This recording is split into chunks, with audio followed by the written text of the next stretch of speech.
ஹாய்ப்பா, எல்லாம் என்ன பண்ணிட்டு இருக்கீங்க? எல்லாம் சமைச்சிட்டிங்களா? சாப்பிட்டீங்களா?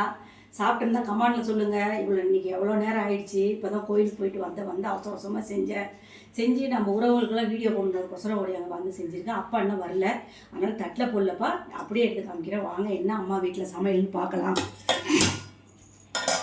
பாருங்கள், சூடாக ஆவி பறக்க சாப்பாடு ரெடியாக இருக்குது. வாங்க சாப்பிட்லாம். அப்படியே எடுத்து மூடி வச்சாலாம், ஏன்னா ஆவி போயிடும். இங்கே பாருங்கள், சூப்பரான சுவையான அருமை. இது வந்து எதுவுமே தொட்டுக்கிறதுக்கு எதுவும் வேணாம்பா. இது பீன்ஸ் கொட்டை, சிகப்பு பீன்ஸு, உருளைக்கிழங்கு, முருங்கைக்காய், கத்திரிக்காய் எல்லாம் போட்டு தேங்காய் அரைச்சி ஊற்றி குழம்பு. பாருங்கள், பூண்டெல்லாம் தட்டி போட்டிருக்கு பாருங்கள், சூப்பராக இருக்கும் பாருங்கள்.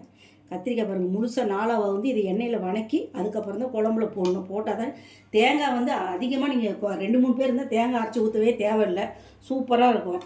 இவர் இந்த அவரைக்காவினோட மகிமை நான் கூட ஏனோ தொடர்ந்து தான் செஞ்சு சாப்பிட்டுட்டு இருந்தேன். இந்த அவரைக்காய் சாப்பிட்றதால எத்தனை வைட்டமின் சத்து இருக்குது தெரியுங்களா நம்ம உடம்புல. முட்டி வலி மெயினாக இந்த அவரைக்காய் சாப்பிட்டா முட்டி வலி போகுமா. உங்களுக்கு இந்த மாதிரி யாருக்கு முட்டி வலி ஜாஸ்தி இருக்கோ அவங்களுக்கு மேக்ஸிமம் 175 பேருக்கு முட்டி வலி இருக்குது. இந்த அவரைக்காயை வாரத்தில் 2 நாள் 3 நாள் செஞ்சு சாப்பிடுங்க. முட்டி வலி கொஞ்சம் கம்மியாகவும் ரத்தம் ஊறும், நல்லாயிருக்கும்.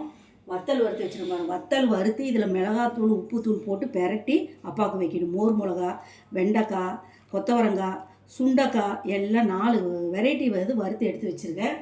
பாருங்க, இன்றைக்கி ரசம் வைக்கிறப்பா, இன்றைக்கி தயிரோடு விட்டுட்டேன். பாருங்க, இது வந்து சப்பாத்திக்கு இது ஒரு கிரேவி, முட்டை ஆம்லெட் போட்டு கிரேவி பண்ணி அதை கட் பண்ணி அதில் போட்டு பெரட்டி எடுத்து வைக்கிறது. இது சூப்பராக இருக்கும். இன்றைக்கி தான் ஃபஸ்ட்டு தடவை செஞ்சுருக்கேன். எப்படி பிள்ளைங்க சாப்பிட்டு பார்த்துட்டு சொல்லிட்டோம்.